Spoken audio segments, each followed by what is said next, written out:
नमस्कार दोस्तों। आज हम प्रोड्यूसर और डिस्ट्रीब्यूटर के बीच में डील के जो दो तरीके हैं उसके ऊपर हम बात करेंगे।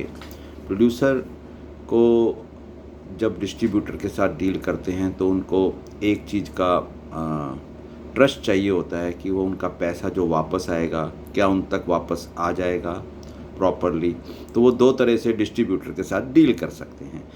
एक तरीका है कि प्रोड्यूसर अकाउंट में ही हम फिल्म करें और एक डिस्ट्रीब्यूटर अकाउंट में डील करें। ये दो तरीके हैं। तो प्रोड्यूसर अकाउंट में डील करने के कुछ फ़ायदे हैं, कहीं पर जाकर कुछ थोड़े से नुकसान हैं। सेम डिस्ट्रीब्यूटर पार्ट पर भी ऐसा ही है। अगर हम प्रोड्यूसर अकाउंट में फिल्म करते हैं तो जितने भी थिएटर्स हैं या सब डिस्ट्रीब्यूटर हैं वो डायरेक्ट अकाउंट में प्रोड्यूसर के पेमेंट देते हैं। वो पेमेंट उन तक पहुंचाने का, फॉलोअप करने का डिस्ट्रीब्यूटर का काम रहता है। उसमें डायरेक्ट थिएटर से जो भी बिलिंग इनवाइस जनरेट की जाती है, जो भी आपका नेट प्रोड्यूसर रिवेन्यू बनता है, उसमें 12% GST ऐड कर कर आप इनवाइस जनरेट करते हैं। थिएटर्स वाले आपके नाम से NEFT या चेक्स इशू कर देते हैं, वो आपके अकाउंट में आ जाता है। आप उसका एक सेपरेट अकाउंट रखें, ये एक मेरी सजेशन है। उसमें एक ही प्रॉब्लम है कि जब कभी कोई फिल्म नहीं चलती, छोटी फिल्म की बात हो रही है, बड़ी फिल्मों के बड़े अकाउंट कोई भी नहीं रोक पाता है और जितनी ही जल्दी पैसा आता है, जितना बड़ा एक चेक आपका एक थिएटर से बनता है, वो ज़्यादा इजी है। प्रॉब्लम वहाँ आता है जब छोटी फिल्में होती हैं। छोटी फिल्मों का मतलब जैसे कोई फिल्म एक थिएटर से मुश्किल से 5-6 हज़ार का ही ग्रॉस बना है पूरे वीक का, तो वो 700-800 रुपया पर शो है। ये एक फ्लॉप फिल्म की बात होती है। तो आपको वो भी समझना पड़ेगा कि कुछ अगर वर्स्ट सिनेरियो हो जाता है तो इम्पैक्ट क्या पड़ता है डायरेक्ट प्रोड्यूसर के अकाउंट में करने का। तो अगर 6-7 हज़ार है तो नेट 2.5 से 3 हज़ार बनेगा। तो अगर 7 शो में भी 3 हज़ार बना तो मुश्किल से 300-400 रुपये का ही अमाउंट आपके पर शो फिल्म अर्न कर पाई। एक एग्जाम्पल है। तो उतना छोटा अमाउंट होता है कि एक थिएटर वाले को भी अगर आपको 300-400 रुपया मिला है एक शो का, तो थिएटर वाले को भी 2 घंटे फिल्म चलाने का 300-400 रुपया ही मिला है। वो इतना छोटा अमाउंट है कि शायद उसके AC का एक्सपेंस भी नहीं निकल सकता। तो कई बार वो हमें एज ए डिस्ट्रीब्यूटर हमसे जब बात होती है तो वो नो बिलिंग के लिए हमें रिक्वेस्ट करते हैं। हम लोग प्रोड्यूसर को अकाउंट में देना होता है तो उन्हें कहते हैं कि वो पेमेंट दो, तो कई बार वो पेमेंट बहुत डिले होती है, जिसका कई बार प्रोड्यूसर को ये लगता है कि ये पैसा शायद डिस्ट्रीब्यूटर ने ले लिया या कोई और प्रॉब्लम है, तो वो ट्रस्ट ख़त्म सा नज़र आता है। तो ये उसके लिए मैं क्लियरिटी दे रहा हूँ। इसको भी क्लियर किया जा सकता है अगर डिस्ट्रीब्यूटर अकाउंट में किया जाए तो डिस्ट्रीब्यूटर अकाउंट में करने से क्या होगा, जो भी छोटा छोटा 2-2.5-3 हज़ार का किसी थिएटर का अगर अमाउंट है, वो सारा अमाउंट इकट्ठा करके डिस्ट्रीब्यूटर आपको अकाउंट में आपके डायरेक्ट दे देता है। उसको रिकवरी नेक्स्ट फिल्म जब वो रिलीज़ करता है तो उसके साथ वो एडजस्टमेंट उन थिएटर से ले लेता है, क्योंकि उसका एक रूटीन पेमेंट सिस्टम होता है, तो उसमें वो कवर करता है। तो वो आपको बेनिफिट अपने अकाउंट में करने का दे सकता है।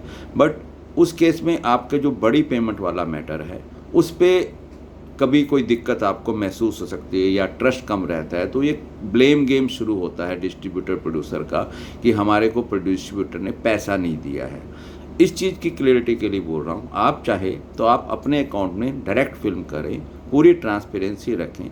जो भी रिकवरी आती है वो आपके पास 2 से 3 महीने में ही आती है। वो इसलिए कि जब आपका फिल्म थिएटर से उतरता है, पहले हफ्ते लगा, 2 हफ्ते 3 हफ्ते में आपका फिल्म क्लोज कर देते हैं जनरली हम। तो उसके बाद बिल जनरेट होता है, इनवाइस आपके अकाउंट से ही बनता, आपकी ही बिलिंग होती है। वो बिल उनके पास जाते हैं तो 15 दिन महीना जनरली लगाते हैं। बड़े कॉर्पोरेट थोड़ा सा ज़्यादा समय लगा देते हैं। तो वो पैसा आने में आप 2 से 3 महीने का टाइम पकड़ें। फिर भी कुछ 10% पैसा बाद में रह सकता है, जिसमें ऊपर नीचे होता है। ये एक रेगुलर प्रैक्टिस है, जिसके अंदर जब फ्लॉप होता है कुछ सीन, फिल्म फ्लॉप होती है, तो क्लेम करना शुरू करते हैं प्रोड्यूसर। तो इस चीज़ को पहले ही समझ लें कि ये छोटा मोटा पैसा रुक सकता है, आ जाएगा, बट फॉलोअप होता है तो टाइम भी लग सकता है उसके अंदर। और डिस्ट्रीब्यूटर अकाउंट में मान लो आपके 25, 30, 40 थिएटर ऐसे थे जहाँ 5-5, 4-4 हज़ार ही था, तो 2-2.5 लाख रुपए आपका वो बना, जो भी अमाउंट जितना भी बना, 1.5-2 लाख बना, तो वो अमाउंट आप सीधा डिस्ट्रीब्यूटर आपको देकर अपना अकाउंट आपसे क्लियर कर लेता है। बाद में वो अपना अकाउंट एडजस्ट करता रहता है और थिएटर्स वालों से नेक्स्ट मूवी में या उसके साथ जोड़कर या किसी भी तरीके से। तो ये दो चीज़ों को आप अलग अलग तरीके से समझ लें। आप दोनों तरीके से बिल्कुल ओपन है डील करने के लिए किसी भी डिस्ट्रीब्यूटर के साथ, और अपने अकाउंट में ही सब आप करें। सभी फॉर्मेट पे डायरेक्टली आप खुद ही रजिस्टर हों, पेमेंट डिक्लेरेशन भी आप अपनी ही दें, तो सब चीज़ नीट एंड क्लीन आपके पास अकाउंट में आती चली जाएगी। कभी कोई वीपीएफ रिफंड भी बनेंगे तो वो भी डायरेक्ट आ जाएंगे। अगर प्रोड्यूसर पे भी डिस्ट्रीब्यूटर पे भी आते हैं तो वो भी आपको लेजर दिखाकर आपको रिफंड डायरेक्ट दिला सकता है। वो एक लेटर लिखेगा कि ये डायरेक्ट अकाउंट प्रोड्यूसर को रिफ़ंड दे दिया जाए। वो भी बहुत सिंपल है, उसमें भी किसी किस्म का कोई मुश्किल नहीं है। ऐसी कोई भी चीज़ में आप फिल्म बना चुके हैं या कहीं पर अटके हैं या कोई चीज़ है, कोई गाइडेंस चाहिए, वो मैं आपको दे सकता हूँ। फ्यूचर में भी आप डिस्ट्रीब्यूटर को, आपको अपनी फिल्म पे भरोसा है तो अपने अकाउंट में आप करें, इसमें किसी डिस्ट्रीब्यूटर को कोई एतराज़ नहीं होता। बट वो आप क्लेम देखें कि वो छोटे अमाउंट को लाने में ज़्यादा सक्षम नहीं होता आपके अकाउंट में। बस यही एक छोटा पॉइंट इसके अंदर है। इसमें सिर्फ इतनी ही चर्चा, नेक्स्ट के अंदर हम कुछ अलग और आगे बढ़ाकर इसकी बातें करेंगे। धन्यवाद।